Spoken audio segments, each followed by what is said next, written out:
Oi, muito bom. Bom dia. Então, queria agradecer a presença de vocês e começar um pouco a apresentar esse evento e apresentar o professor Eduardo Leal Cunha. Esse evento ele surge um pouco de minha parceria com o Eduardo, uma parceria pessoal, afetiva e intelectual que vem se aprofundando nos últimos anos. Ele foi o coordenador durante alguns anos do GT Psicanálise, Subjetivação e Cultura Contemporânea. A partir dos trabalhos, esse GT fundado por Birman e principalmente pelo trabalho do Eduardo, consolida um grupo de trabalho que vem fazendo contribuições que a gente considera legais, né? Para não ser muito narcisista, assim. Nós publicamos nosso primeiro livro, A Fabricação do Humano, que recebeu o Prêmio Jabuti, recebemos o segundo lugar no Prêmio Jabuti de 2015. Publicamos agora o segundo volume desse livro, Amar a Si Mesmo e Amar o Outro, né? E então nesse período temos seguido muito nas nossos diálogos.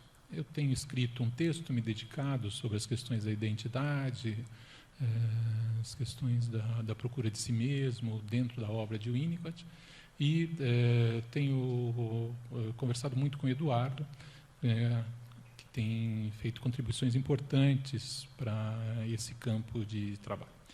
Bom, primeiro eu quero falar um pouco. O Eduardo, ele é professor Leal Cunha, é professor associado do Departamento de Psicologia e do Programa de Pós-Graduação em Psicologia, só Psicologia agora, né? É só a Psicologia da Universidade Federal de Sergipe, psicólogo e psicanalista, membro do Espaço Brasileiro de Estudos Psicanalíticos, é autor de vários artigos publicados em revistas especializadas e dos livros Indivíduo Singular Plural, A Identidade em Questão e O Adultério em 10 Lições, né? E, além disso, é baiano. Muito bem. Isso é uma coisa importante. Então, o meu sonho é ser baiano, viu, Eduardo? Muito bem. Então...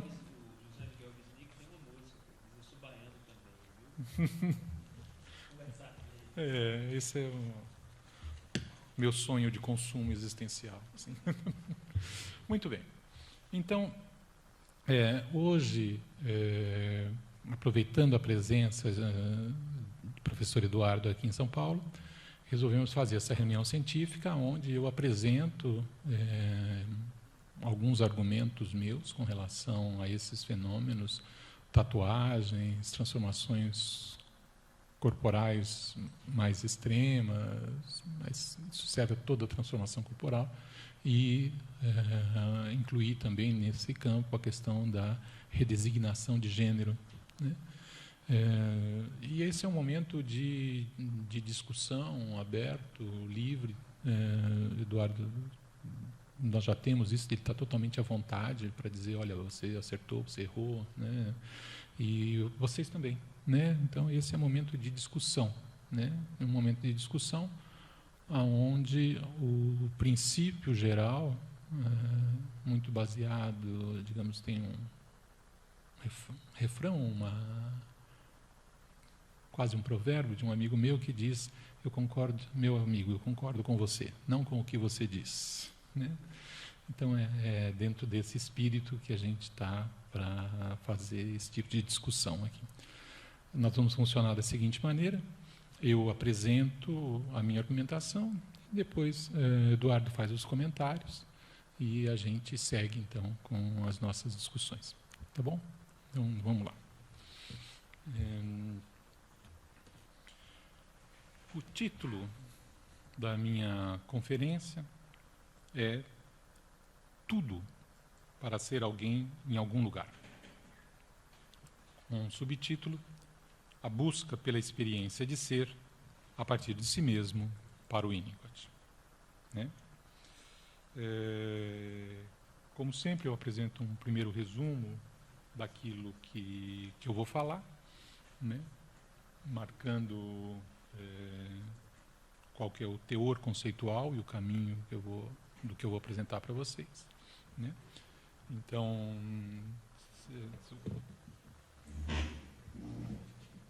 segundo slide. Então, vamos lá. Nessa conferência, eu procuro... Nessa conferência, eu procuro apresentar alguns entendimentos sobre o sentido do uso de tatuagens e outras transformações corporais, nos casos em que estas implicam em modificações que não seriam apenas adornos de um self-corpo identificados. Estes entendimentos estarão baseados na compreensão que o Winnicott tem sobre o processo de desenvolvimento emocional e da constituição do sujeito psicológico. Ao retomar a descrição que o Winnicott fez sobre o desenvolvimento socioemocional, comenta-se o seguinte conjunto de experiências: a de ser, sem predicado, a de ser com, associada aos fenômenos transicionais, e a de chegar ao status do eu sou, diferenciando-se do mundo, e, por fim, a de chegar a ser uma pessoa inteira, whole person, quando, enfim, o sujeito pode ser predicável. Eu sou X. Considerando, então, esse processo, retomarei a análise dos casos em que o encontro consigo mesmo e com o outro é procurado via transformações corporais, ou imbuído ou atravessado por essas transformações corporais, tentando explicitar o que pode e o que não pode ser encontrado nesse tipo de procura. Há muitas formas atuais, mais ou menos radicais, nas quais o indivíduo intervém sobre o seu corpo para transformá-lo ou adorná-lo. Tatuagens, piercings, brincos, maquiagens, plásticas, modificações corporais radicais dos mais diversos tipos e até mesmo as cirurgias para redesignação de gênero. Não obstante, o reconhecimento dessas práticas como um cuidado consigo mesmo, há algumas transformações que, de alguma forma mais evidente, colocam em questão o problema da identidade do sujeito psicológico.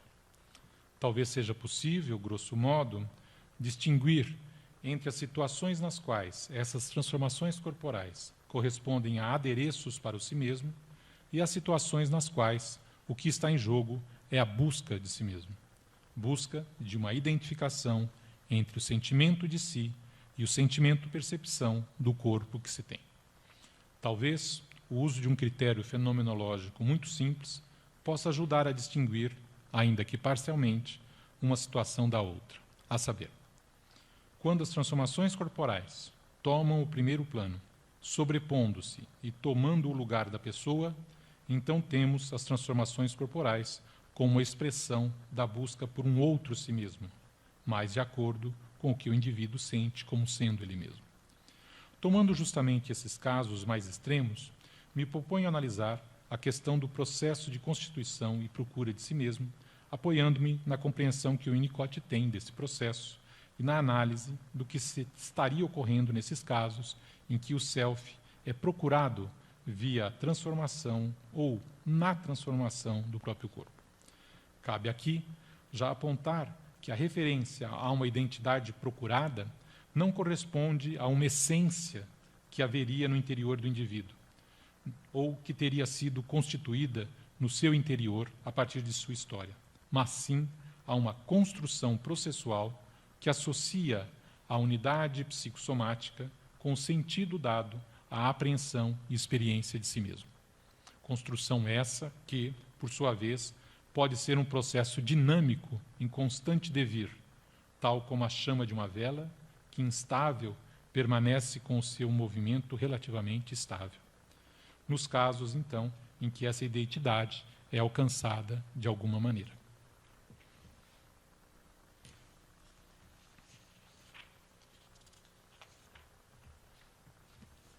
Eu estou pulando uma série de coisas que teriam a ver com o artigo já construído, mas só para apresentar os pontos principais da minha argumentação.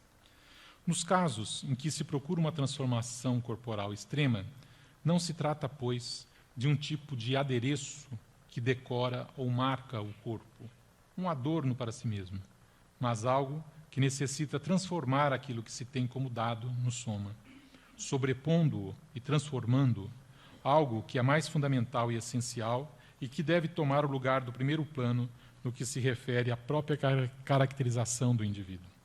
De uma maneira ou de outra, o indivíduo não se sente em si mesmo. Ele sente como um imperativo a necessidade de transformar-se para poder habitar no mundo, considerando que essas transformações podem lhe dar uma possibilidade de serem e viverem a partir de si mesmos. Certamente, há uma dissociação entre o soma, tal como é experienciado, e o corpo, um soma modificado, imbuído de outro sentido ou representação, e o corpo, então, que consideram adequados a si mesmos. Fenomenologicamente, trata-se, evidentemente, de uma empreitada identificatória que não se restringe à questão do gênero, mas que pode estar a esta associada. Para compreender esse fenômeno, é necessário que tenhamos uma teoria do processo que leva à constituição de si mesmo, seja em termos de uma teoria geral do processo do desenvolvimento emocional, seja em termos da constituição do si mesmo, considerando os processos identificatórios vividos em relação ao outro, em relação a si mesmo, na relação do indivíduo com o próprio corpo. Tal compreensão poderia esclarecer a questão: o que está sendo buscado pelo indivíduo, com que meios, com que sucessos e fracassos, quando urge que se tenha outro corpo? Winnicott procurou fazer uma teoria do desenvolvimento socioemocional do ser humano, focada na questão das relações de dependência e nos diversos processos de integração do self. Ele centrou seus esforços em descrever como o ser humano segue de sua situação inicial, na qual o bebê não se sente diferenciado do ambiente e depende absolutamente deste ambiente para existir, para uma situação na qual o indivíduo conquistou sua diferenciação e autonomias relativas em relação ao mundo e ao outro. Uma história do desenvolvimento do self que, partindo do estado de não integração e imaturidade cognitiva e emocional, chega, na saúde, à unidade do sujeito psicológico como algo díspar do mundo, com a diferenciação entre mundo externo e mundo interno, e estabelecendo-se e sentindo-se como uma pessoa inteira que se relaciona com os outros como pessoas inteiras.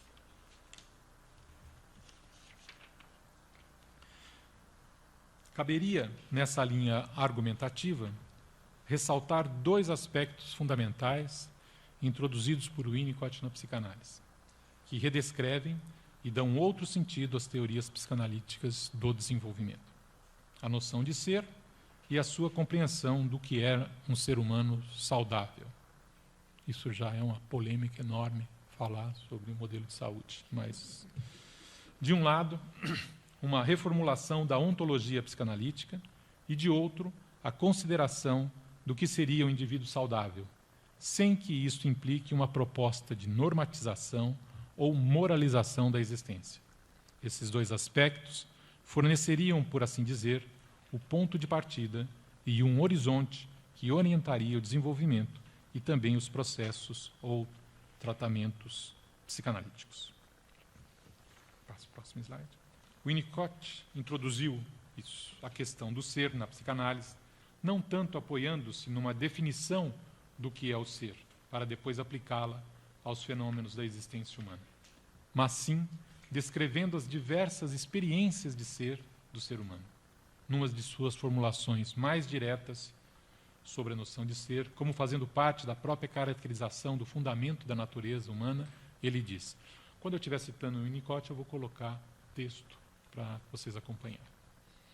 Gostaria de postular um estado de ser que é um fato no bebê normal, antes do nascimento e logo depois. Este estado de ser pertence ao bebê e não ao observador. A continuidade do ser significa saúde. Se tomarmos como analogia uma bolha, podemos dizer que quando a pressão externa está adaptada à pressão interna, a bolha pode seguir existindo. Se estivéssemos falando de um bebê humano, diríamos sendo. Fim de citação. Na outra ponta do desenvolvimento, por assim dizer, temos a consideração do que seria um ser humano desenvolvido emocionalmente, sem que isto implique na consideração de uma proposta normativa, muito mais uma ética do ser do que uma moral do ser. O Winnicott aponta, então, em diversos momentos, quais seriam as características da saúde. Ele diz, por exemplo, citação: a vida de um indivíduo não se caracteriza mais por... a vida de um indivíduo são se caracteriza mais, ou seja, muito mais, por medos, sentimentos conflitantes, dúvidas, frustrações, do que por seus aspectos positivos. O essencial é que o homem ou a mulher se sintam vivendo sua própria vida, responsabilizando por suas ações ou inações, sentindo-se capazes de atribuírem a si o mérito de um sucesso ou a responsabilidade de um fracasso. Pode-se dizer, em suma, que o indivíduo saiu da dependência para entrar na independência ou autonomia, eu acrescentaria, relativas. No que se refere especificamente às fases do desenvolvimento do lactente, Winnicott distingue 3 grandes períodos: o da dependência absoluta, da dependência relativa e do período rumo à independência. Todas elas caracterizadas em função das relações de dependência que esse lactente tem com a mãe ou com a mãe ambiente. Retomo sinteticamente como ele caracteriza essas fases. Na dependência absoluta, mais ou menos até o 4º mês de vida, o lactente não tem meios de perceber o cuidado materno, que é, em grande parte, uma questão de profilaxia. Não pode assumir controle sobre o que é bem ou mal feito, mas apenas está em posição de se beneficiar ou de sofrer a ação do ambiente. Na dependência relativa, que vai até do 4º mês, mais ou menos até 1 ano e meio, o lactente pode se dar conta da necessidade dos cuidados maternos, ele começa a perceber o ambiente, né?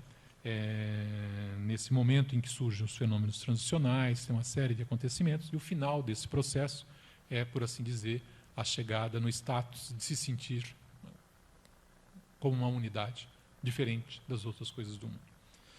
E na fase rumo à independência, que o Winnicott também vai caracterizar como sendo a posição depressiva ou fase do concernimento, o lactente, tendo se tornado uma unidade, caminha em direção à possibilidade de se sentir uma pessoa inteira, né, vivendo o triângulo edípico e tendo que administrar a vida instintual nas relações interpessoais dentro do cenário edípico.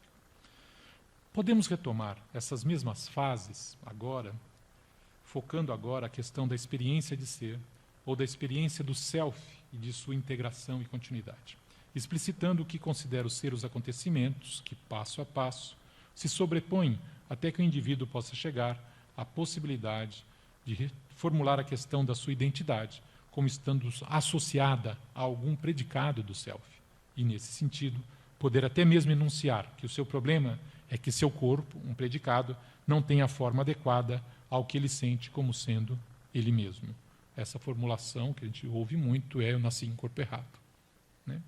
Nesse sentido, creio poder traçar a seguinte sequência. 1.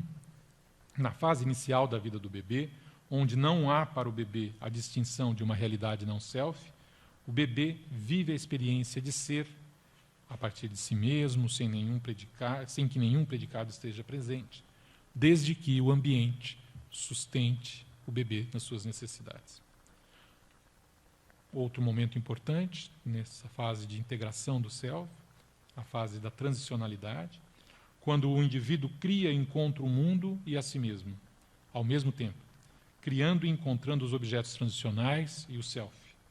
Este vive a experiência de ser com, encontrando a si mesmo e ao outro. Na fase subsequente, como um outro ponto que marca essa integração do self, o indivíduo chega num eu sou, e, portanto, há tais e tais coisas, não sou eu. Seria essa fase do eu sou, por assim dizer. Na fase do eu sou, o indivíduo conquista uma integração que o diferencia de tudo que é diferente dele, como não eu. E, por fim, na sequência a isso, o que seria o que a gente pode caracterizar como fase do concernimento, que é um pouco muito próximo do que Melanie Klein chamou de posição depressiva. Na fase do concernimento, também associada ou referida por Winnicott ao que Melanie Klein denominou de posição depressiva, o indivíduo a inicia após a conquista do status integrativo colocado na expressão eu sou.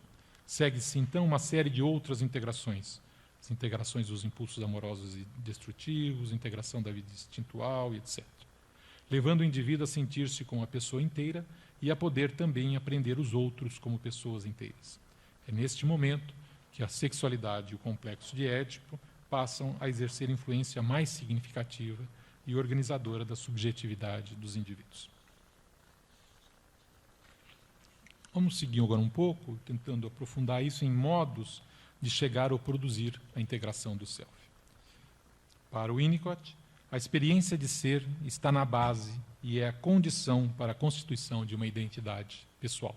Cito Winnicott: é somente pela continuidade da existência que o sentimento de si, do real, e o sentimento de ser podem finalmente se estabelecer enquanto traço da personalidade individual. Essa experiência de ser corresponde àquela que ocorre a partir de si mesmo, como expressão de um gesto espontâneo e ou criativo, que caracteriza a própria afirmação e encontro de si mesmo. No início, no momento em que não há ainda para o bebê uma realidade não self, o ambiente adapta-se para atender às suas necessidades, e o bebê tem a experiência de que existe e tem suas necessidades atendidas como se tudo adviesse dele mesmo, fornecendo uma experiência de ser advinda de seu gesto, e não tanto dos objetos que cria e encontra com a sustentação do ambiente, seus objetos subjetivos, obtendo a experiência de ser pela sustentação ambiental, ou seja, a experiência de ser é garantida pela sustentação ambiental. Tudo isso que eu estou falando, evidentemente, tem uma semântica, uma linguagem winnicottiana muito marcada, e o importante não seja que eu quero destacar, são mais os fenômenos que eu estou tentando colocar em destaque para a gente discutir sobre a adequação desses fenômenos para compreender esses problemas, né? É mais isso do que propriamente discutir os conceitos. Okay. Essa experiência de ser, propiciada pela sustentação ambiental, também está associada ao processo no qual a elaboração imaginativa das funções corporais dá sentido às experiências existenciais, contribuindo e mesmo sendo a base da integração entre o que ocorre no corpo e os sentidos que são dados a esses acontecimentos.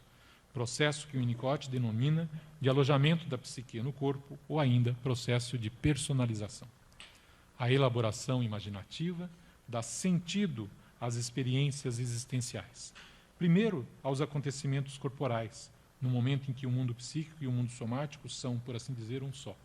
Depois, a elaboração imaginativa torna-se cada vez mais um processo complicado e complexo, de modo que, no decorrer do desenvolvimento, sonhar, desejar e outros processos análogos correspondem também a formas mais ricas de elaboração imaginativa, e a gente pode trocar a elaboração imaginativa por uma outra expressão, que é dar sentido a, né? Dação de sentido a.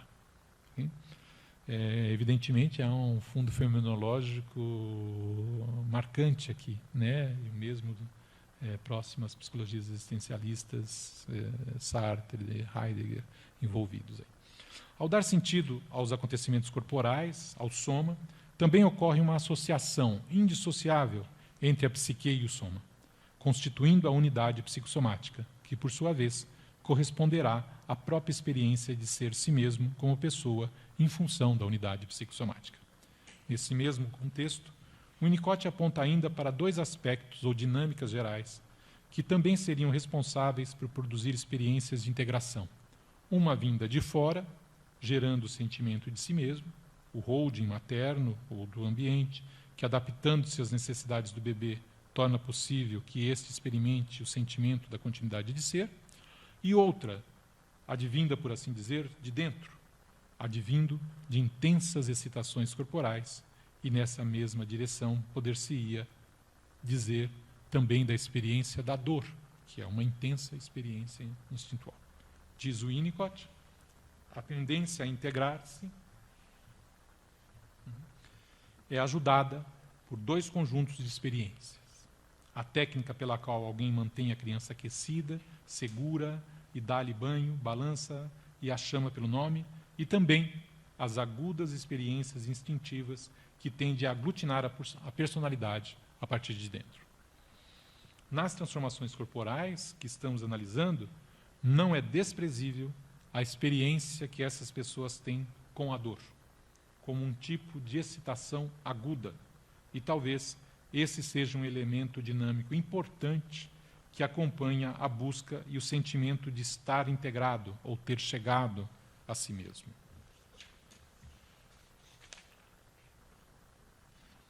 Todas essas dinâmicas se conjugam ainda com a ideia ou experiência de que a identidade, ou o sentimento de ser real e ter um lugar para viver, também pode se relacionar com um predicado aplicável ao sujeito, ainda que, em termos gerais, a experiência e o sentimento de ser, no seu fundamento, não seja predicável.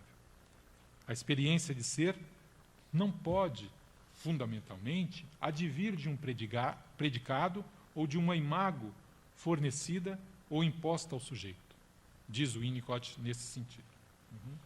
O eu, self, realmente não pode ser encontrado no que é construído com produtos do corpo ou da mente. Aqui, no caso das transformações corporais, assim, o próprio corpo como um produto. Por valiosas que essas construções possam ser em termos de beleza, perícia ou impacto. Defendo a hipótese de que, nesses casos em que o indivíduo procura impor uma forma ou marca a si mesmo, que se sobrepõe a esse si mesmo corporal dado,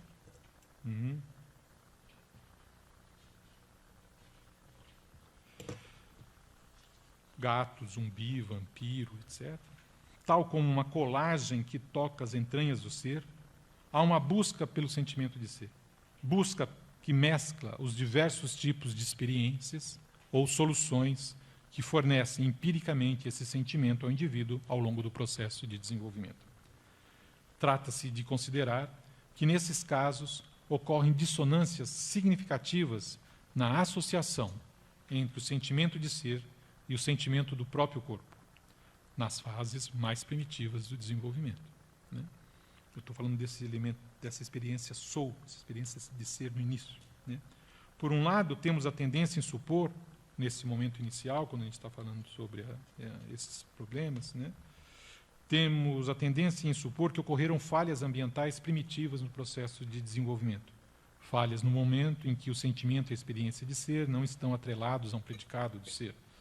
Perturbações que o indivíduo procura sanar, impondo assim um predicado, ou seja, utilizando uma solução que diz respeito ao que ocorre numa fase em que o indivíduo, já integrado numa condição de pessoa inteira, procura sua identidade num processo de identificação com uma determinada figura ou imago externa. Então, como se fosse um problema dessa primeira fase que tenta ser resolvido com uma solução mais amadurecida do desenvolvimento.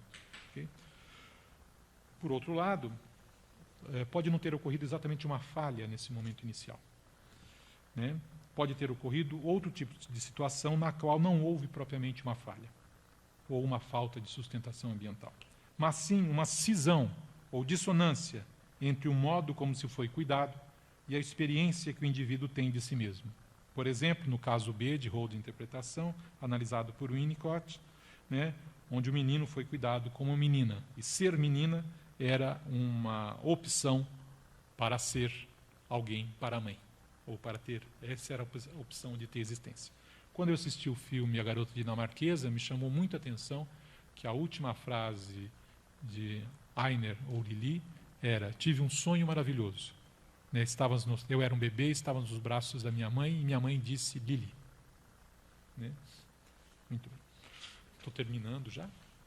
A questão que me parece se deve ser colocada é a de saber em que sentido e com que eficiência o processo de modificação corporal, com a chegada de um predicado para o ser, pode dar uma resposta positiva para o que buscam essas pessoas, dado que algo parece ser encontrado, de maneira mais ou menos duradoura, nessas transformações de si mesmo. Eu fui ver diversas entrevistas, esses slides todos que vocês viram, vocês encontram no YouTube entrevistas, homem-lagarto, mulher-vampiro, etc. Você não encontra pessoas psicóticas, você encontra pessoas com discurso articulado, centradas, falando, não, eu sou realista. Sim, o que diz, por exemplo, o Menino Zumbi. Assim. Um aspecto que eu comentei pouco, mas de passagem aqui, é essa experiência da transicionalidade, o ser com, que grande parte desses tatuadores, dessas pessoas, vivem numa comunidade onde eles são tatuadores e essas transformações têm um lugar. Então, isso, enquanto fenômeno transicional, fornece, talvez não o sentimento de integração básica, daquela experiência de ser, mas no ser com fornece alguma coisa de encontro de si mesmo nessas pessoas. Né? Finalizando. Há um aspecto do objetivo dessas pessoas que fazem transformações corporais extremas, não negligenciável, que se refere ao fato de que a utilização dessas transformações corporais também corresponde a um modo de expressão e imposição ao mundo como uma reação das violências e traumas sofridos. Né? Um tipo de denúncia ou expressão de seus sofrimentos, uma objetificação e materialização de suas dores. Note-se, por exemplo, nesse sentido, como Maria José Cristerna, a mulher vampiro, considera suas transformações, como ela considera suas transformações corporais como uma maneira de denunciar a violência doméstica que sofreu durante 10 anos no seu primeiro casamento, considerando então a tatuagem e suas transformações corporais como uma forma de libertação de si mesma. A questão que eu me coloco com essas análises iniciais, depois de propor essas hipóteses, é de saber em que medida estas soluções atendem à busca destas pessoas, de forma mais ou menos duradoura, e em que medida elas fracassam, dado que um predicado jamais pode dar ao indivíduo o sentimento de ser. Obrigado.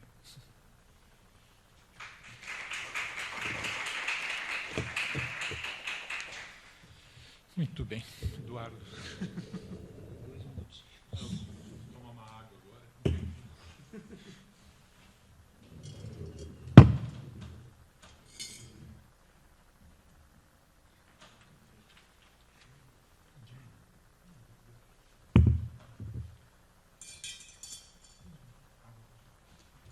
Desculpa que esses 2 minutinhos aqui a gente vai pensando coisas,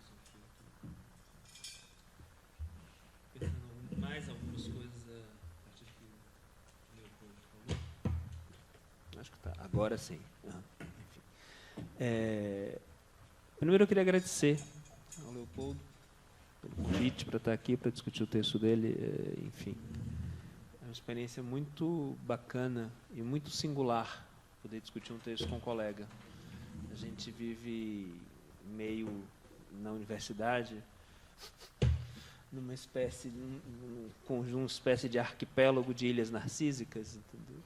Em que as pessoas conversam muito pouco, né? Discutem muito os trabalhos dos alunos, admitem muito que os alunos discutam seus trabalhos, mas entre pares a discussão é sempre muito rapidamente convertida em disputa. Então, é uma oportunidade muito rara e muito bacana de ter efetivamente um colega, sobretudo com um colega que trabalha numa perspectiva teórica que não é exatamente a minha. Enfim, não sou um especialista em Winnicott, não sou um winnicottiano. Então, essa possibilidade de articulação e de tradução e de interlocução, pura e simplesmente, é muito importante, muito bacana. Tenho procurado fazer isso, acho muito bacana quando acontece. Até porque a gente se interessa por coisas muito diferentes, né? Dentro da psicanálise. Tem uma coisa do Renato Mezan que eu gosto muito, um artigo, Problemas de uma História da Psicanálise, que ele vai se referir a 3 fontes da produção em psicanálise, da produção teórica e da clínica. E ele fala assim, toda teorização em psicanálise vem de 3 fontes. Né? A primeira é a matriz clínica, o discurso dos pacientes, o que os pacientes nos dizem, o que eles sofrem, como sofrem, de que sofrem, como enunciam o sofrimento, tudo isso produz o que eles chamam de uma matriz clínica. né, que a gente poderia chamar dos grandes quadros clínicos, neurose obsessiva, histeria, enfim. Começa por aí, mas não acho que seja só isso. Enfim. Então, tem uma primeira fonte, que seria a matriz clínica, a segunda fonte, que seria o ambiente cultural, né, as ferramentas teóricas e simbólicas de que a gente dispõe a cada momento em contextos sócio-históricos específicos, em localidades específicas, em ambientes de trabalho específicos. O Mezan, com isso, faz uma piada, pelo menos fazia 30 anos atrás, quando eu ouvi falando sobre isso, que ele dizia o seguinte: não dá para Lacan e o Winnicott falarem a mesma coisa, porque o Lacan tinha que conversar com filósofos, sentava em mesas da esquerda parisiense, né? E o Winnicott tinha que conversar com médicos do hospital num campus universitário em inglês. Então, são referências, linguagens, semânticas muito diferentes. E uma terceira fonte seria, o Mezan fala em autoanálise ou análise pessoal. Eu penso que é algo um pouco mais amplo que isso, que seria a experiência subjetiva do teórico, né? Então, de um lado, teríamos o que ele vive na clínica, de um lado, tem o que ele vive na sua própria vida, seja na sua análise pessoal, seja nas suas relações interpessoais, na sua vida mesmo. Então, uma experiência subjetiva mais geral. Então, essas fontes, elas variam de teórico para teórico, de pesquisador para pesquisador, de professor para professor, de autor para autor, e isso explica muitas diferenças. Mas eu acho que isso não serve só para explicar as diferenças, isso deveria funcionar para que diálogos sejam promovidos, né? Então, por exemplo, uma diferença marcante na nossa discussão, na minha conversa com o Leopoldo, além dessa diferença de ambiente cultural, né, dessa diferença de referências teóricas prioritárias ou primordiais ou principais, há uma diferença de matriz clínica. Eu não trabalho com crianças, né, não tenho experiência com crianças, não estou particularmente interessado no processo de desenvolvimento, enfim. Tem uma série de questões em relação a essa leitura do desenvolvimento a partir da psicanálise. Então, isso produz uma diferença importante, mas que eu não creio que inviabilize a discussão. Pelo contrário, isso produz um olhar externo, né, que ajuda, inclusive, nessa regulação desse processo de procura de si mesmo, né? Esse processo ele é sempre regulado pelo olhar do outro, pelo modo como o outro nos enuncia e nos escuta, enfim. Então, isso é um grande agradecimento geral, que já introduz alguns temas, dos quais eu vou falar aqui muito rapidamente, né? Na verdade, vou pontuar algumas questões e a partir daí eu acho que a gente começa uma conversa com a participação de vocês, eu acho que fica mais interessante. Então, a primeira consideração, que tem a ver um pouco com tudo isso que eu falei até agora, desse agradecimento, é o fato de que me parece que dos grandes produtos, dos grandes resultados das discussões hoje sobre sexualidade, gênero e sobre as relações com o corpo é a produção de teorias concorrentes, né? E eu vou lhes dizer porque que eu acho isso importante, né? Essa ideia de teorias concorrentes, eu estou tirando de um sujeito chamado Didier Ribon, que é um sujeito bastante crítico à psicanálise, é um sujeito, uma das referências dos estudos queer, é um Foucaultiano, foi o biógrafo de Foucault, e ele faz uma contraposição entre a teoria psicanalítica de sexo e gênero, especialmente a teoria lacaniana, mas não só, mas principalmente a teoria lacaniana, e as teorias literárias. Ele trabalha muito com Proust, ele é um sujeito que vem da literatura. E ele vai dizer, se a gente pega o Proust ou o André Gide, existem ali teorias sobre a homossexualidade, né? Existe uma teoria, sobretudo, enunciada a propósito do Barão de Charlus, que é o grande personagem de Sodoma e Gomorra, e é uma teoria, dita teoria da inversão sexual, né? Então, é uma teoria que ele diz, essa teoria não é nem uma boa teoria, é uma teoria que desqualifica, que justifica a injúria, enfim, mas ela está ali presente em meio a outras teorias, e é isso que ele vai chamar de teorias concorrentes. E ele diz que o problema da psicanálise, ele tem um livro chamado Escapar à Psicanálise, o escapar da psicanálise, como a gente quiser traduzir. E ele diz, o problema da psicanálise é que a psicanálise pretende construir uma teoria única, total e universal sobre sexualidade e gênero, sobre uma verdade sobre sexualidade e gênero. Olha, quando as questões de sexo e gênero, as questões da relação com o corpo reaparecem na atualidade, elas reaparecem exatamente por uma disputa sobre quem tem o direito a enunciar uma verdade sobre tais experiências, né? Toda a discussão sobre o lugar de fala, que é muito presente hoje, né? Enfim, toda a discussão sobre todas as discussões que transitam, né, nas disputas identitárias, nas lutas por reconhecimento, passam por essa questão fundamental. Quem é que enuncia a verdade sobre determinada experiência? Então, me parece que, nesse sentido, eu acho que a psicanálise, efetivamente, tem aí uma interrogação a ser feita sobre qual é o estatuto, qual é o lugar da teoria que ela propõe sobre sexo e gênero, mas não só sobre sexo e gênero. Ou seja, há uma questão de fundo sobre qual é o lugar da teoria e para que serve a teoria psicanalítica. Certo? Me parece, eu vou fazer aqui uma pequena provocação, que as teorias psicanalíticas elas servem basicamente, ou fundamentalmente, ou pelo menos em princípio, como elaboração da contratransferência, ou seja, como elaboração do impacto produzido no analista pelas suas matrizes clínicas, pela sua experiência clínica. Certo? Ora, essas experiências clínicas são distintas, certo? Da mesma forma que os ambientes culturais e as experiências subjetivas dos analistas, ou seja, então, produzir-se-á teorias diferentes, distintas, certo? E a convivência dessas teorias é fundamental para produzir, né? O Eribon vai falar de um imaginário da sexualidade. Eu acho que para produzir um imaginário psicanalítico, ou seja, ferramentas teóricas e simbólicas que deem conta da produção de inteligibilidade para certas experiências. É um pouco disso, eu acho. Eu estou falando, está vazando um pouco nessa conversa a minha compreensão do que seja a psicanálise, mas, ou seja, você tem, na teoria, ferramentas de elaboração de produção de inteligibilidade para experiências que, por não serem inteligíveis, fazem o sujeito sofrer, né? Por não poderem ser incorporadas à sua experiência de vida, não poderem ser incorporadas à sua rede de sentidos e de significação, produzem sofrimento. Então, a existência de teorias concorrentes, mesmo que elas sejam divergentes em si, não é negativa, mas é positiva.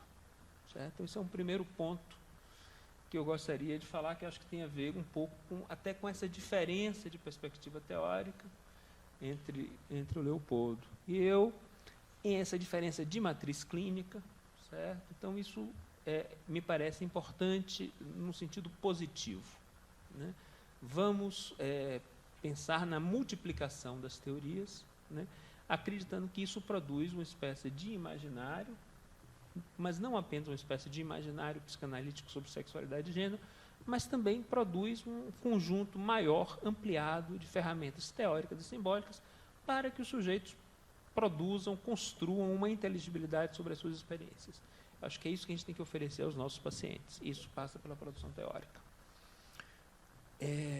Então, nesse sentido, eu não estou aqui de modo algum para julgar e dizer o que está certo ou errado nas formulações do Leopoldo, como ele gentilmente me concedeu esse lugar. Eu o recuso também gentilmente, mas queria pontuar exatamente pontos de aproximação e pontos de descontinuidade, né, de ruptura, de distanciamento entre o que eu tenho pensado sobre o tema recentemente e o que ele está propondo nesse texto, né? Pensando exatamente nisso, que estão se produzindo teorias concorrentes que umas vão ajudar determinadas pessoas, outras ajudarão outras pessoas, né? Sem que a gente saiba previamente a quem e como ou o quê. Então, esse é um primeiro ponto. O primeiro ponto que me aproxima e que me interessa muito no texto do Leopoldo, é essa inclusão das questões do que eu chamaria genericamente da experiência trans entre as modificações corporais. Certo? E aí eu estou falando de uma forma muito geral, né? Tanto do que a gente chama normalmente de transexualidade, de transgêneros, das performances da travestilidade, né? Do drag queen, enfim, de uma série de performances que não tem nada a ver aqui diretamente com a ideia de performatividade da Butler, mas de certas performances, certas experiências, né? De dissidência em relação à norma de gênero, né? Ou de dissidência em relação às normas de sexo. Me parece importante essa inclusão, porque eu acho que tem uma questão contemporânea fundamental, que é a questão da relação com o corpo próprio, né? E que passa por uma série de mudanças, né? Não vou me estender sobre isso, quer dizer, acho que não cabe, mas a nossa relação com o corpo muda, né? Muda, por exemplo, quando uma categoria como a de desejo, né, que para nós psicanalistas é uma categoria tão importante, né, deixa de ser essencial para se referir à verdade do nosso corpo, e a gente prefere usar categorias como gene, como organismo, certo? Todo um certo quase renascimento da psicologia evolutiva, ou evolucionista, no momento, né, onde a questão do organismo, da genética aparece em primeiro plano. O lugar político da questão do corpo hoje, né, quer dizer, isso aparece na questão trans, na questão do transgênero, das pessoas transgênero, mas não só nela, né, a questão do aborto, as questões do direito das mulheres, enfim. A relação com o corpo é uma questão política fundamental, certo? Então, me parece que tratar da questão do corpo sem cair, ou sem se deixar aprisionar por certas especificidades identitárias é muito importante, né? Acho que se trata de uma questão maior, né? E quando a gente especifica, quando a gente define objetos epistêmicos muito precisos, a gente perde essa dimensão mais ampliada, né? E pode perder de vista o que efetivamente está em questão, né? Quando a gente diz, olha, a questão da relação com o corpo não é um problema nosso, é um problema das pessoas trans. A questão da relação com o corpo hoje me parece um problema de todos nós, né? E as modificações corporais extremas, né? Ou uma pessoa que busca uma redesignação de gênero, são casos mais evidentes, né, dessa relação, digamos, não estou querendo usar o termo problemática, mas dessa relação delicada com a corporeidade hoje, né? Mas se a gente pensar no pequeno comprimido de Viagra, né, no creme que você passa de manhã, nas múltiplas cirurgias, próteses, implantes, você vai ver que isso na nossa obrigação quase religiosa de ir a uma academia de ginástica, quer dizer, essas questões estão presentes. Então, eu acho importante como o Leopoldo faz essa articulação e tenta tratar tudo no mesmo campo, porque efetivamente me parece que se trata do mesmo campo, né? Outra coisa que me agrada muito é uma expressão que ele usou, a ideia de um cuidado consigo mesmo, certo? Ou mesmo o fato de tomar isso como uma procura de si mesmo. Você tem ali, destaca-se com isso a positividade dessas experiências, certo? Me parece que um dos grandes equívocos cometidos pela psicanálise, mas pela psicologia também, em relação a esses temas, é a famosa perspectiva etiológica, né? A gente fica preocupado em estabelecer uma etiologia, uma causa, né? E o fato de que se procura uma causa cria ou legitima uma lógica de excepcionalidade do fenômeno, né? Você lembra da velha afirmação de Freud, lá nos 3 ensaios, acho que é numa nota, isso vem depois, não está no texto original, mas enfim, mas que ele diz, não, se temos que buscar uma origem para a homossexualidade, temos que também buscar uma origem para a heterossexualidade, porque nenhuma delas é natural per si, né? Então, nesse sentido, é muito importante no caso das questões de gênero, das dissidências de gênero, o surgimento e o fortalecimento da ideia de cisgênero, né?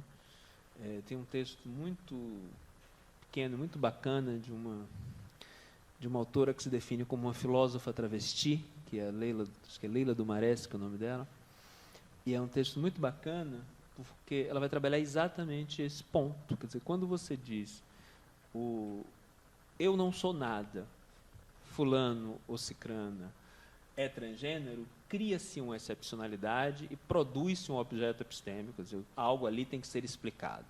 Quando você diz eu sou cisgênero, ela é transgênero, você tem dois objetos que teoricamente deveriam ser explicados. Então, isso tem uma outra coisa, uma outra noção curiosa que surge também nesse campo limite entre o campo acadêmico, teórico e o campo da militância, aí mais próximo do campo, mais propriamente no campo da militância, que é um termo que a Indianara Siqueira, que é uma trabalhadora do sexo, travesti do Rio de Janeiro, que agora é candidata a vereadora, e que é uma pessoa que tem uma presença política importante na história do movimento, prática, né, porque grande parte da projeção de Indianara é porque teve uma manifestação, eu vou contar uma história agora, um pouco de anedota, que teve uma manifestação uma marcha das vadias, e as mulheres começaram a tirar a roupa, tirar a camisa e ficar com os peitos à mostra, e a polícia começou a prender. E aí começaram a interrogar, mas o que está prendendo? Os homens tiraram as camisas, aí a polícia não prendia os homens, prendia as mulheres, né? E aí, não, porque a mulher não pode, e aí a Indianara tira a camisa, bota os peitões para fora, e o policial vai prender, não, você não pode prender porque eu sou homem, e tirou a identidade. Isso é perfeito, porque assim, se prende, né? Se prende Indianara, ela é mulher. Então tem que se reconhecer o transgênero pela sua enunciação, né? Se não prende, reconhece a discriminação e ela fica com o peito de fora, né? Então isso criou uma confusão. Daí tem um amigo que diz que toda vez que tem uma marcha, tem uma confusão dessas, Indianara tira o peito, o policial lá, ignorante, que está começando na carreira, prende, chega na delegacia, a delegada, não, pelo amor de Deus, tira ela daqui. Não quero esse problema. Enfim. Então, a Indianara, foi só para apresentar a Indianara usa uma expressão que ela fala de transvestigênere, que ela faz uma composição, quase daquelas que o Freud fala na interpretação dos sonhos, né? Uma supercondensação, e bota transvestis, travesti, transgênero, tudo junto, e dá tira o O no final, e fala transvestigênero, e eu acho isso bonitinho, porque mistura tudo. Enfim, voltando à questão do cisgênero, né? Então, a ideia de cisgênero é importante exatamente porque quebra essa excepcionalidade, né? Nos promove, nós ditos normais, a objeto epistêmico, a um objeto de investigação, e retira a excepcionalidade. A lógica etiológica, me parece, ao contrário, reforça essa excepcionalidade. Além disso, tem uma outra questão, que me parece uma questão mais própria à psicanálise do que à psicologia, que é a questão de para que nos serve uma etiologia, né? E se é isso que efetivamente a gente deve produzir enquanto teoria, né? Tem uma formulação do Freud que me parece ilustrativa desse problema. Ela aparece, salvo engano, no Homem dos Lobos, mas se não for no Homem dos Lobos, é no Construções e Análise. Depois de alguns anos a gente começa a misturar os textos, mas eu tenho a impressão que é no Homem dos Lobos que ele diz o seguinte: se você me trouxer uma criança e disser tudo que ela está experimentando, vivendo, me contar o que está se passando na vida dela, eu não saberei nada do que acontecerá a este adulto. Mas se você me trouxer um adulto, nem saberei quais são os seus sintomas, nem como será a sua neurose adulta. Mas se você me trouxer um adulto, né, e me contar da sua infância, eu poderia dizer como foi a sua neurose infantil. Isso me parece fundamental para a gente entender o que está em causa na teorização psicanalítica e na própria clínica, né? Ou seja, trata-se de algo que se dá sempre a posteriori, né? Que se trata de algo que que se refere a uma produção de inteligibilidade, a produção de inteligibilidade sobre um fenômeno, sobre uma experiência. Não tem caráter preditivo. Né? Então, isso me parece importante, porque aí, ao invés de pensar numa perspectiva etiológica, a gente pensará numa perspectiva de produção de sentido e de inteligibilidade para experiências, né, para os quais as teorias concorrentes podem ser muito úteis. Certo? Então, isso é óbvio que aí você tem isso fica diferente quando você trabalha com crianças, né, mas eu acho importante a gente pensar nisso, né, nesse sentido de que de que o objetivo aí é produzir algo mais próximo do que os pragmatistas da filosofia neopragmática chamará de justificação causal ao invés de uma explicação causal. Ou seja, trata-se menos de propor um encadeamento de causas levando a um determinado efeito e muito mais de tomar do fenômeno, inseri-lo numa rede de acontecimentos e de significados. Certo? É óbvio que isso é mais fácil quando você trata do adulto e a história está lá e você vai construir os laços do que quando você trata de uma criança, onde a preocupação é sempre com o futuro. Né? Enfim, mas aí é uma questão epistemológica mais densa. Né? Enfim, só para não esquecer, eu vou fazer um merchandising aqui. Como eu falei da questão do corpo, a gente tem eu estou fazendo um intensivão de USP hoje, graças a um projeto de cooperação que a gente tem, financiado pela CAPES. E hoje à tarde a gente tem uma mesa exatamente sobre os destinos do corpo no contemporâneo, às 14 horas, junto com o Laboratório Psicanálise e Sociedade e a professora Miriam Debier. E a gente tem uma terceira pessoa, que é a Teresa de Arruda, que é uma curadora de arte, que reside em Berlim, né, também em São Paulo, mas basicamente em Berlim, que é uma pessoa bastante interessante e importante no circuito de arte contemporânea, e a gente vai tentar fazer uma discussão exatamente sobre a questão do corpo a partir dessa conversa entre arte e psicanálise. Enfim, fechado o merchan, eu volto aos temas da fala do Leopoldo. Então, primeira coisa que me parece muito importante é essa inclusão das diferentes formas de transformação do corpo, como se referindo a um problema único e um problema maior, mais ampliado. Segunda coisa é essa concepção de que se trata de um processo, de uma busca, né, de uma construção, portanto, de algo que é positivado. Isso também me parece importante. Uma terceira coisa que me interessa muito, e que foi por onde a conversa com o Leopoldo começou, é porque me parece que um dos problemas, aí eu estou falando especificamente das dissidências de sexo e gênero, me parece que um dos problemas principais para a nossa compreensão e para a nossa escuta, que talvez seja mais importante do que a nossa compreensão, exatamente porque é o sujeito que está se construindo, é ele que tem que produzir uma compreensão, talvez seja mais importante que ele a produza do que nós, mas na nossa escuta dessas experiências, um dos problemas principais é aquilo que eu chamo de um modelo da inversão sexual, né, onde as dissidências de gênero estão vinculadas a questões da orientação sexual. Né. Em linguagem da psicanálise, eu diria que há uma articulação compulsória entre a construção da identidade de gênero e os processos de escolha objetal. E me parece que isso é problemático.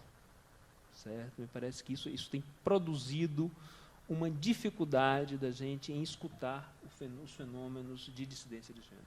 Né? Se a gente pensar no Lacan, por exemplo, todo o modelo da sexuação, que é normalmente o modelo em que os psicanalistas se apoiam para pensar a construção da identidade de gênero, o que tem lá os seus problemas, mas também não vou falar sobre isso, mas esse modelo vincula a questão da escolha de objeto à questão da identidade de gênero. Tem um autor que eu gosto bastante, que é um autor meio marginalizado, que é o Heinz Kohut, que tem o estigma de pertencer à psicologia do eu, mas que é um autor que eu super recomendo a leitura, sobretudo para a nossa clínica contemporânea.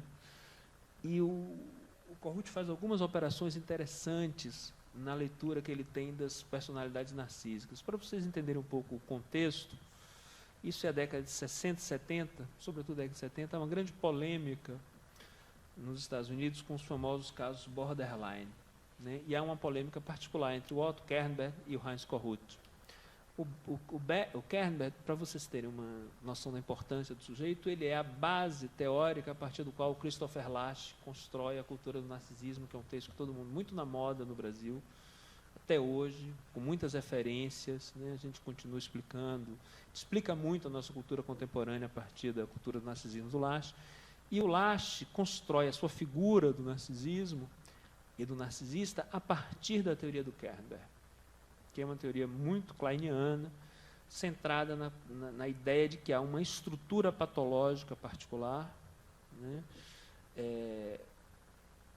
que seria um estado limite, próximo da psicose, né, marcado pela destrutividade, por certos impulsos agressivos, enfim. O Corrucci pega a mesma descrição clínica, né, os mesmos sintomas, e produz uma explicação distinta, né, na qual ele enfatiza a dimensão transicional, né, desses sintomas, destaca o fato de que esses pacientes fazem transferência, embora seja um tipo de transferência particular, eles fazem transferência, então não poderiam ser enquadrados no que o Freud chamava de neuroses narcísicas, não poderiam estar enquadrados na psicose, enfim. E ele faz uma outra coisa, e aí mais teórica, uma operação teórica que me parece importante, que é o seguinte: o eixo do narcisismo é independente do eixo das relações objetais. Aproximando a linguagem do Winnicott, seria algo mais ou menos assim: a construção do self, ela é articulada, mas ela é independente do processo de construção das escolhas das relações objetais. Isso me parece importante, teoricamente, porque seria uma maneira de perceber a questão trans, sem escapando a isso que eu estou chamando de modelo da inversão, né? Então, pensar que, de algum modo, os processos de construção de identidade de gênero são independentes dos processos de escolha objetal. Então, isso é uma coisa que me interessa, e foi por isso que começou essa aproximação com o Leopoldo, porque eu acho que o Winnicott tem essa via também. Se vocês voltarem e pensarem um pouco, na fala do Winnicott não apareceu nenhuma grande referência ao Édipo, nenhuma grande referência às escolhas objetais, né? Trata-se ali de um processo de construção de si que, de alguma forma, não tem uma vinculação necessária ou obrigatória com os processos de escolha objetal, né? Então, é isso que o Corrucci chama. Um eixo do narcisismo é o eixo das relações objetais, são eixos paralelos no processo de desenvolvimento. Outra ideia que me interessa é essa própria ideia de que é um processo. Eu implico, vou confessar a vocês, com a ideia de desenvolvimento, tanto quanto com a ideia de maturação, mas aí são os meus problemas com o Winnicott, né? Eu disse a Leopoldo, tem duas ordens de problema. Tem os meus problemas com você e os problemas com o Winnicott. Não confunda, para a gente não brigar por causa de outra pessoa, né?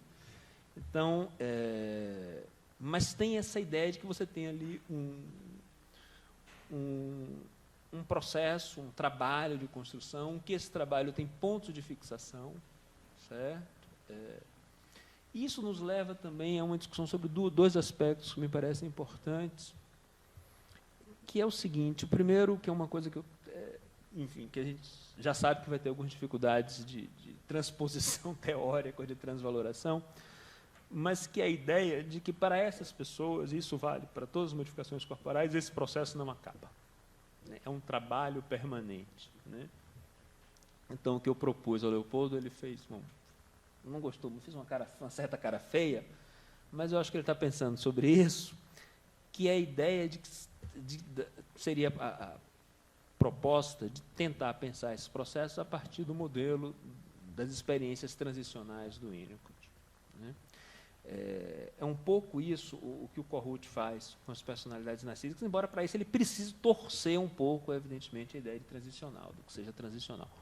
Mas talvez seja uma torção interessante, né? Então, pensar que esses processos não acabam. Você tem aí seres em transição, né? Então, isso, obviamente, traz um questionamento, aí eu estou no campo das minhas implicações com o índio, com essa ideia de que você tem um si mesmo ao qual você deva chegar. Certo? Esse si mesmo seria um trabalho permanente, né, de tornar-se o que se é e sendo, tornar-se outro e daí em diante. Né? Muito próximo até do que, como diria um amigo comum, talvez, do que o Nietzsche chamaria do tornar-se o que se é. Né? Tornar-se o que se é, sendo que o que se é sempre se retorna e se transforma e nunca é alcançado. Então, acho que é um lado bastante positivo em pensar a estruturação subjetiva como mais do que como um processo, como um trabalho, né? E isso nos leva a pensar nos limites desse trabalho e nesse caráter de transição. Uma outra coisa importante, e que é um outro ponto de aproximação, é essa ideia de que há em jogo ali um elemento central desse trabalho se refere à expressão, exteriorização, enunciação e percepção de si. Né? E, sobretudo, nessa articulação entre a autopercepção de si e a percepção que o outro tem de si. Acho que esse é um ponto delicado, importante, e é o ponto que a gente volta para a discussão da escuta, né? Como é que a gente escuta essas pessoas, como é que se pode criar dispositivos de escuta, onde a questão etiológica não aparece em primeiro plano, onde a questão do diagnóstico não aparece em primeiro plano, enfim. Enfim, então esses são os pontos de aproximação, eu acho que mais fortes, e que trazem alguns temas que a gente pode discutir. Do lado do que eu implico, né, do que me incomoda,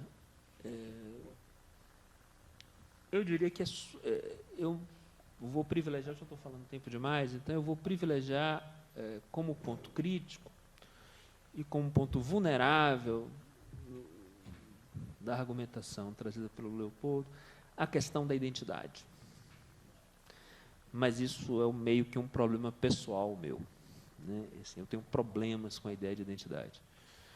Eu também não vou me estender sobre isso, mas me parece que a lógica identitária, né, esse modo ainda hegemônico de enunciação de si, que é a identidade, que tem a ver com esses atributos de permanência, de unicidade, de integridade, esse modo de enunciação de si, né, esse modo da experiência subjetiva, esse modo de subjetivação, se a gente quiser ser um pouco Foucaultiano, ele encontra na contemporaneidade o seu limite.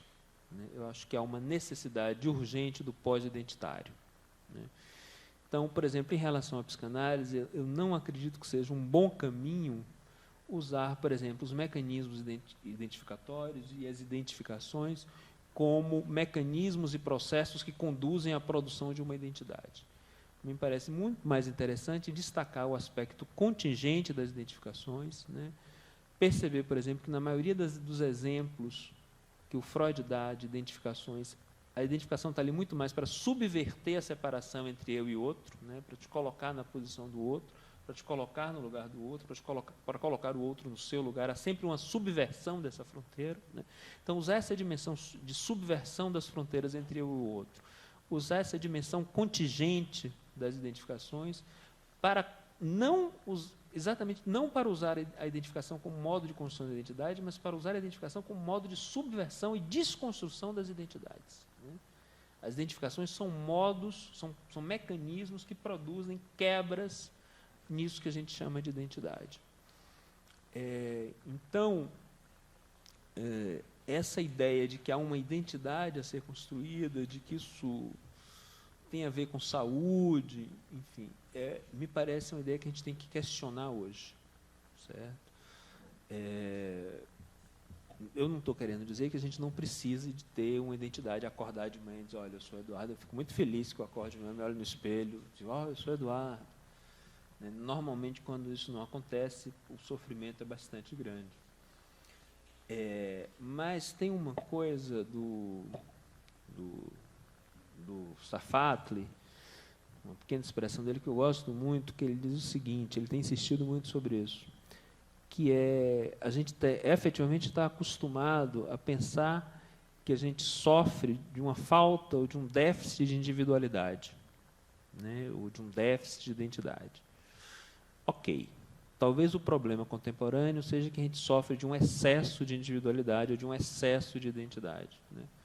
Então, em relação às questões de sexo e gênero, eu fiz uma fala na semana passada, lá em Salvador, sobre numa sociedade lacaniana, e me deram como título, eu fiquei implicando com a pessoa que me convidou, ela disse que eu não podia falar mal do título, mas eu estou falando aqui.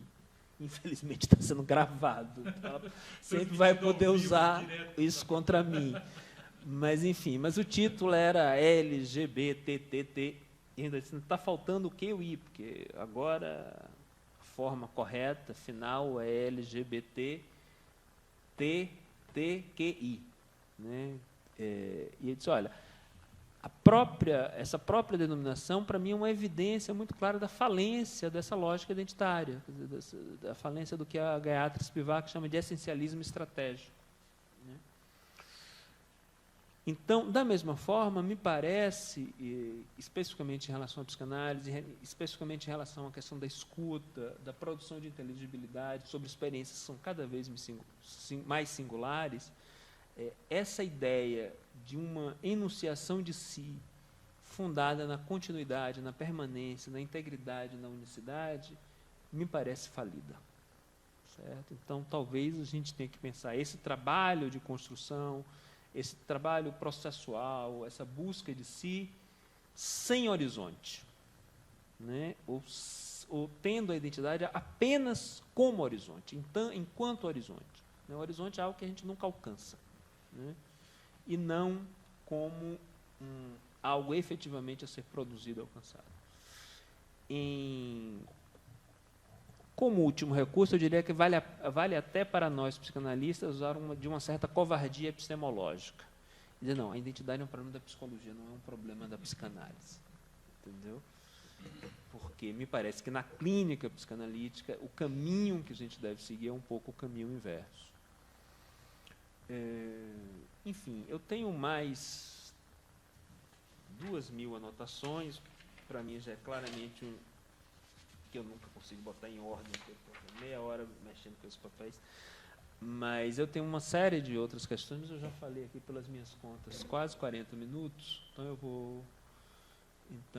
eu vou parar, né, e aí, a depender da conversa aqui, a gente retoma, inventa alguma outra coisa. Tá bom? Muito obrigado a vocês e obrigado mais uma vez ao Leopoldo pelo convite.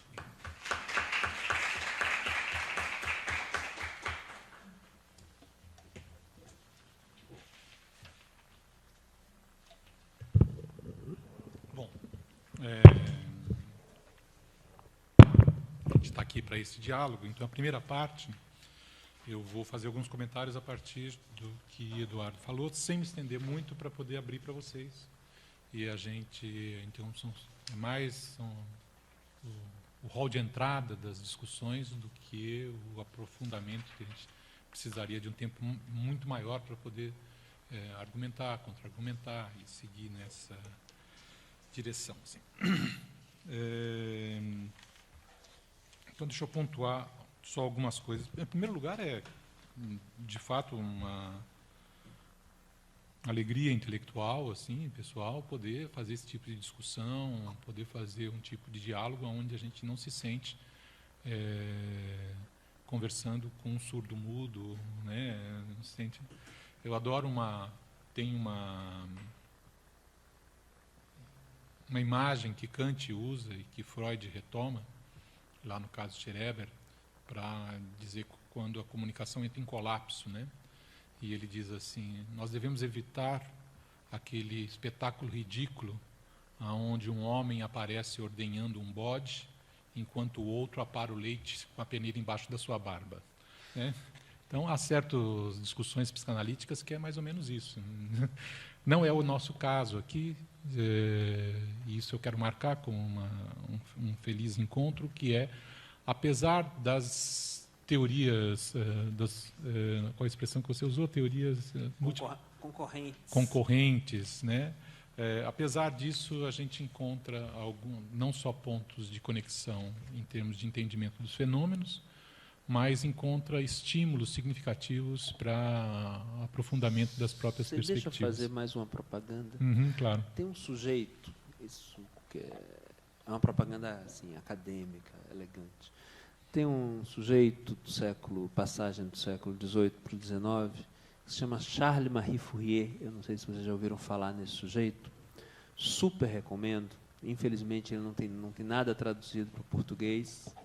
Mas tem um livrinho do Leandro Conder, que é um marxista, faleceu há alguns anos, brilhante, do Rio de Janeiro, e escreveu um livro chamado Fourier, o Socialismo do Prazer. E o Fourier é um sujeito que tem uma teoria sobre... É que nem os porteiros de Copacabana, no Rio de Janeiro. Ele tem uma teoria sobre o universo e todas as outras coisas. Né? Enfim, o Fourier é brilhante, é muito divertido, ele foi assim, uma das grandes influências de Marx, né, o dito socialismo utópico. Se a gente quiser estabelecer para ele, incluí-lo numa lógica de filiação, ele detestaria, mas enfim, ele foi o pai do feminismo, da ecologia, enfim, da crítica do matrimônio. Foi um sujeito bacana, doido, super do bem. Mas ele dizia uma coisa genial, que tem a ver isso com o que o Leopoldo falou, ele disse, o acordo geral não leva a lugar nenhum. Se todo mundo gostar da mesa, todo mundo gostar de pudim, os exemplos eram sempre culinários. Assim. Então, assim, se todo mundo gostar de pudim, só se vai comer pudim, o mundo não se desenvolverá, será tedioso e não teremos prazer. Se ninguém gostar de pudim também, a gente vai perder a maravilha que é comer um bom pudim. Então, ele disse assim, o mundo tem que ser organizado, o que ele chamava de séries, né? Um psicólogo social também, entre outras coisas. Tinha organizado o que ele chamava de séries. Então, a série tem que ser construída em cima de um acordo maior e de dissidências locais, né? De discordâncias locais. Então, eu acho que essa é a dimensão que a gente perdeu no campo da psicanálise. Porque a gente fica brigando o que a gente acha que é psicanálise, mas talvez a gente devesse se concentrar. Tem um acordo mínimo sobre o que é psicanálise e aí deixar espaço para as divergências. Então, ele disse, na fórmula do Fourier, é o seguinte, tem que criar a sociedade dos adoradores da manteiga, ou dos adoradores da abobrinha. Mas, dentro dela, você vai ter grupos, oposições, rivais, inimigos, que são os adoradores da abobrinha paulista, os adoradores da outra abobrinha, aquela mais compridinha, os adoradores da abóbora. E aí vai ter a competição para ver quem faz a melhor abobrinha, enfim. Então, é um pouco isso. Né? Eu acho que a gente perdeu, sobretudo na academia, a noção do valor do dissenso. Certo? E eu acho que isso é bacana. A gente tem um acordo comum, né, que é sobre a psicanálise, um certo modo de ver as coisas, certos ideais, inclusive do que é a clínica, e, a partir daí, dissensos que exatamente permitem disputa, competição, progresso, fortuna, como diz o Fourier. Só uma parte. E leiam Fourier, que vocês vão se divertir muito. Quem lê em francês, Charles Fourier, vão se divertir muito. O livrinho do Conde já dá para dar umas boas risadas, e até para recuperar a fé na humanidade. Bom, os surrealistas gostavam muito dele, né? Eu vou tentar, então, retomar um pouco do final do que Eduardo falou para o começo. Mas, antes do final, só alguns apontamentos. A discussão epistemológica, às vezes, é um pouco dura, mas eu só quero fazer uns apontamentos assim. A questão da identidade, que você, no finalzinho, colocou, tem questões com ela, falando, sendo ou não sendo uma questão da psicanálise ou da psicologia, é uma questão clínica. É incontornável. Né? Ela aparece no consultório e você precisa acompanhar os pacientes de uma maneira ou de outra. Seja uma questão de a roupa que eu coloquei hoje não ficou boa, né? Seja uma questão de Fernando Pessoa, não sou nada, não serei nada, nunca serei nada, enfim, né? Sejam questões extremas, sejam questões mais leves, mas ela é uma questão cotidiana no consultório e nós precisamos de instrumentos para escuta, intervenção, acompanhamento, né? Então esse é um tema incontornável, eu acho, né? Em termos de preocupação clínica, em termos de preocupação teórica. É sempre um problema essa questão da identidade quando ela se torna uma roupa que você tem que usar, né? Taier, terno, ou seja, se a identidade for uma roupa, a gente está ferrado. Pode interromper? Claro, não, é o diálogo. Já virou uma conversa. É o diálogo. Pois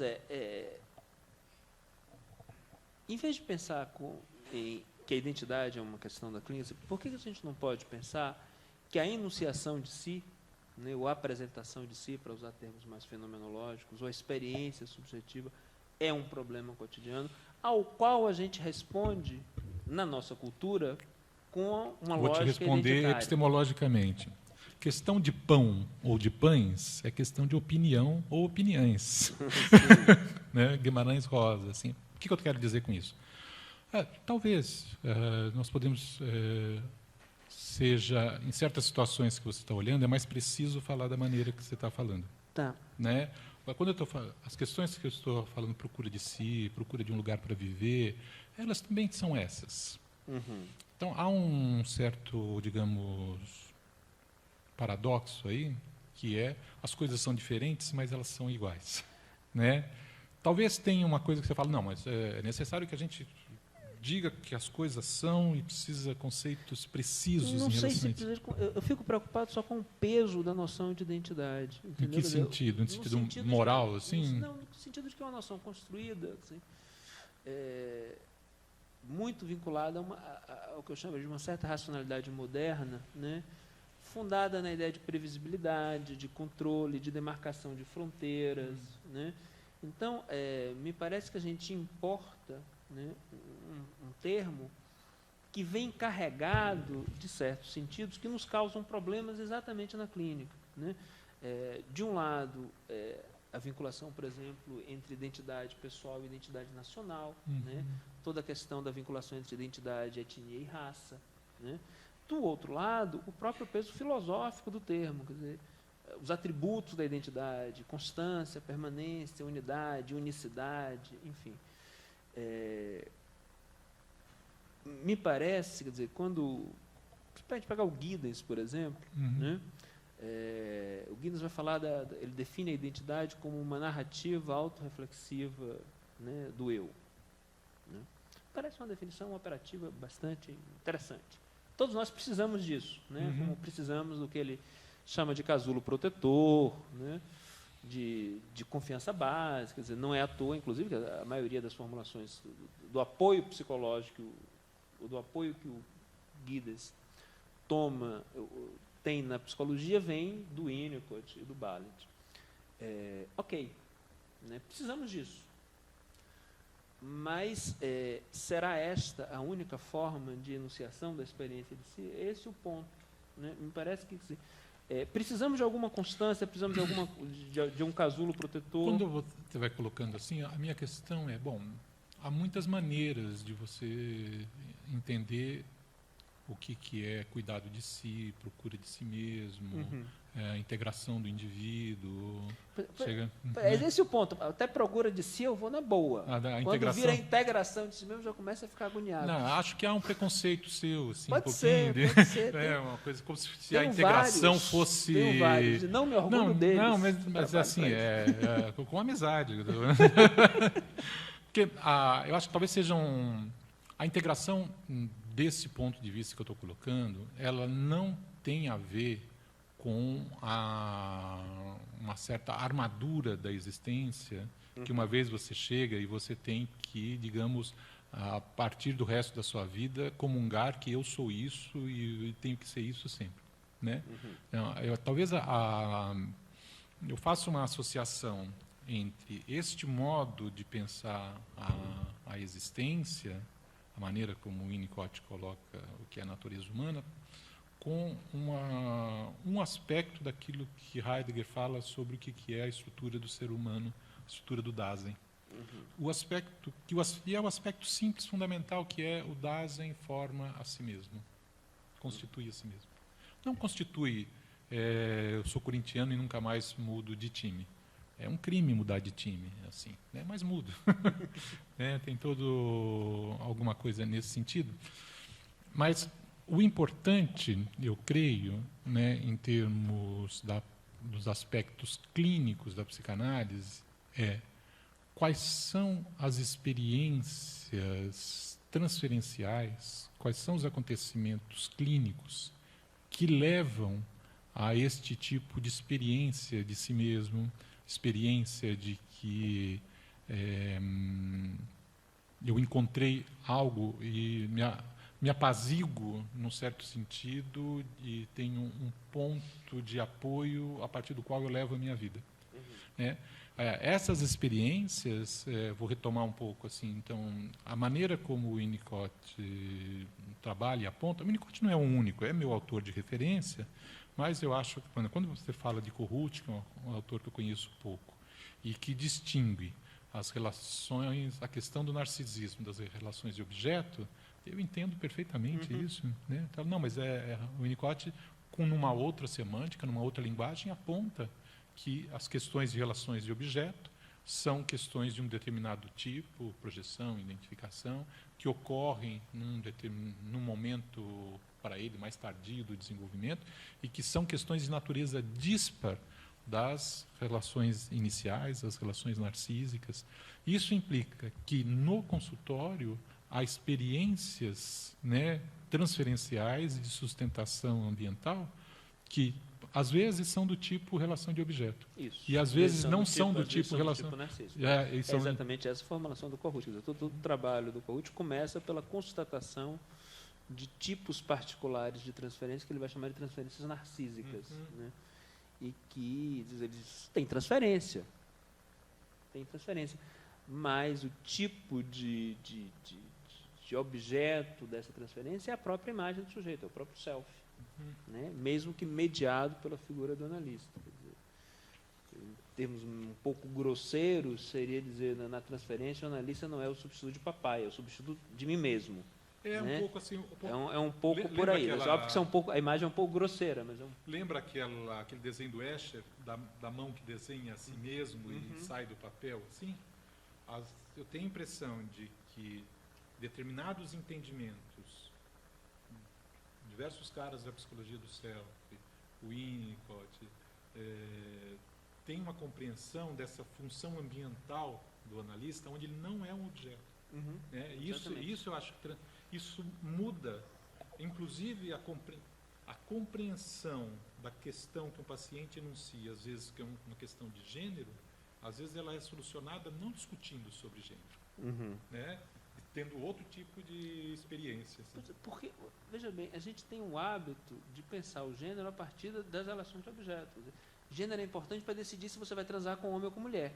Né? E quando o gênero é uma das formas... enfim, eu vou fazer uma aproximação com a semântica winnicottiana, mas, enfim, um pouco arriscada, mas é uma das formas de expressão do ser. Acho que não precisa ser necessariamente ter uma posição tão alta na hierarquia das diversas expressões de ser.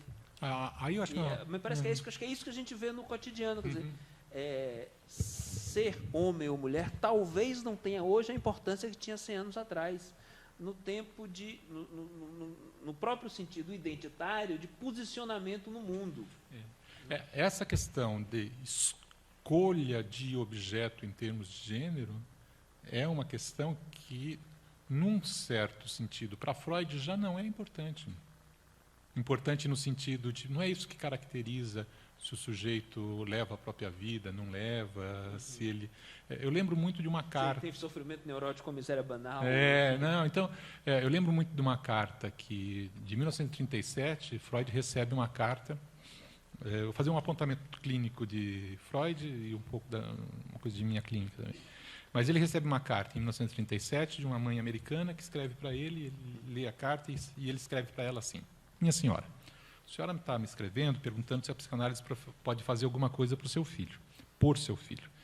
fica evidente, a senhora não falou isso, mas fica evidente na sua carta que o seu filho é um homossexual. Né? A senhora não indicou esse. Agora, isso, em primeiro lugar, não é um problema. Depois eu diria o seguinte: olha, se a senhora me está perguntando se a psicanálise pode transformar seu filho de um homossexual num heterossexual, pode esquecer que ela não tem essa capacidade, nem de fazer o inverso. Né? Isso não está no campo do que a psicanálise pode fazer. Agora, se seu filho é conflituado, não consegue levar a vida direito, não consegue amar, não consegue ter relações, não consegue trabalhar, talvez a psicanálise possa fazer alguma coisa. Né? Então, esse é um ponto, acho que interessante, assim, da maneira como Freud se coloca.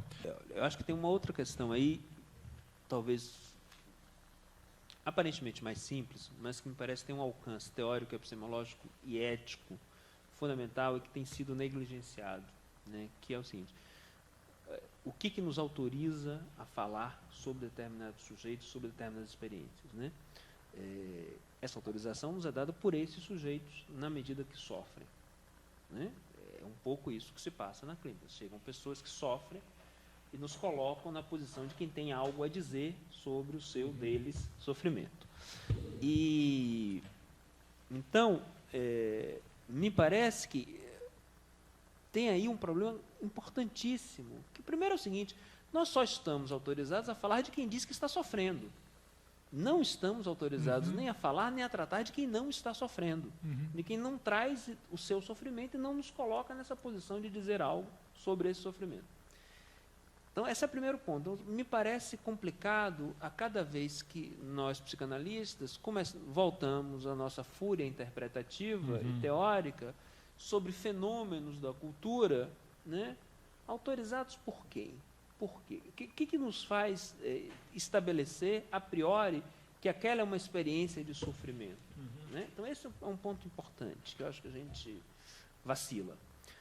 E segundo é a questão, propriamente, de onde vem o sofrimento nessas experiências. Essas pessoas sofrem, talvez nem todas, talvez algumas, sofrem porque tem uma discussão hoje muito, que é a discussão do CID-11, por exemplo, em relação ao transtorno de identidade de gênero. O CID-10 ainda está assim. E há uma discussão, e a proposta de substituir por incongruência de gênero. Né? Isso tem algumas operações teóricas e políticas importantes. Uma delas é que se retira do campo da saúde mental e vai para um campo chamado cuidados com a saúde sexual. Tudo bem, tem problemas aí porque a gente vai medicalizando tudo, o que é saúde, enfim, tem uma série de problemas, mas já é um ganho. O sujeito já não é doido, né? Ele tem que cuidar da sua saúde sexual, talvez como os homens têm que lavar o pinto para não ficar com câncer. Então, é um cuidado preventivo, que vai medicalizando a nossa existência, mas ainda me parece melhor do que ser chamado de doido.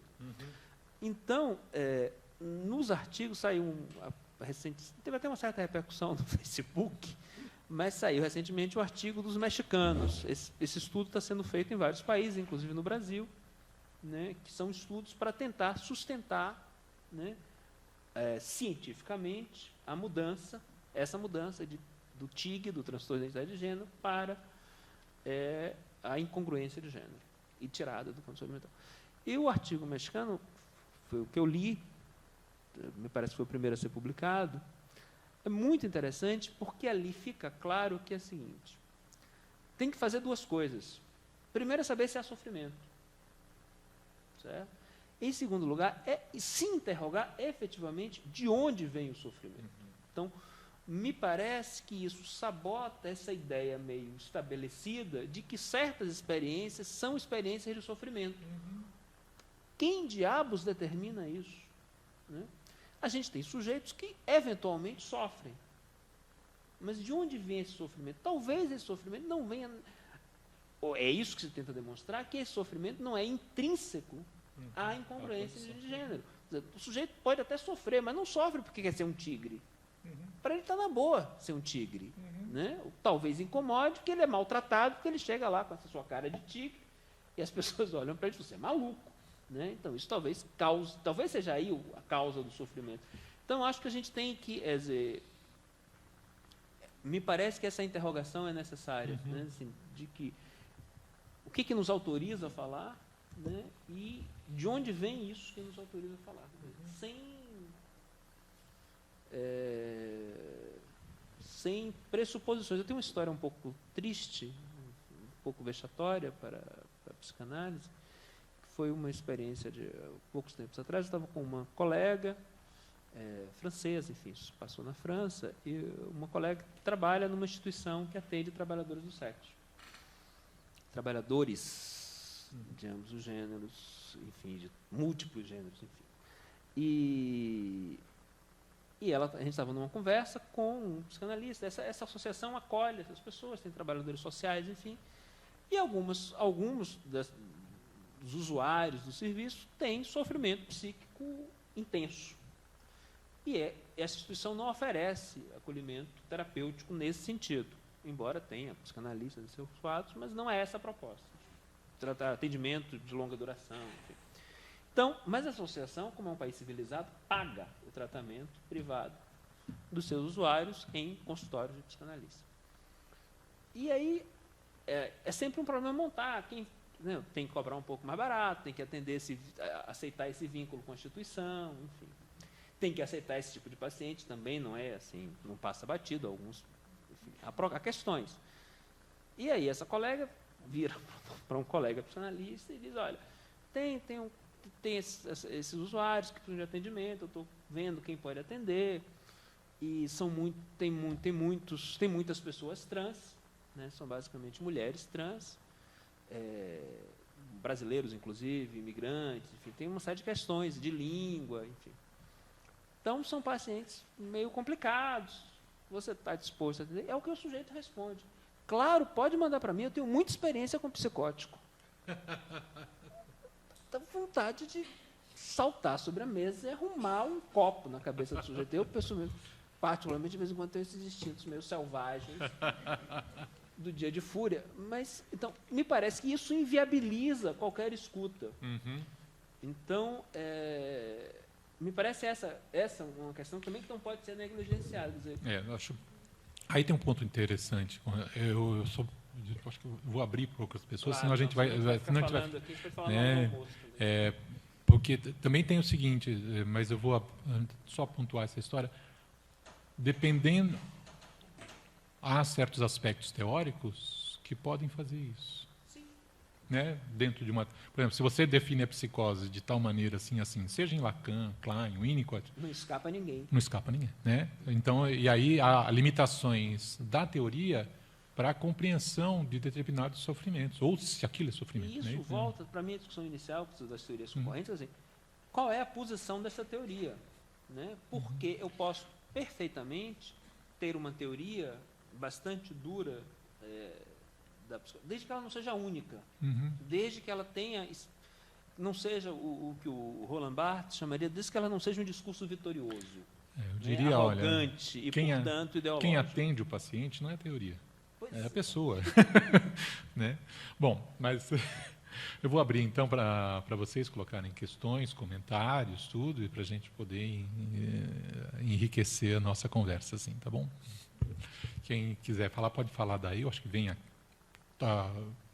Se está gravando, é bom. Se está gravando, é bom que a pessoa venha aqui, fale, comente, né? A gente faz assim.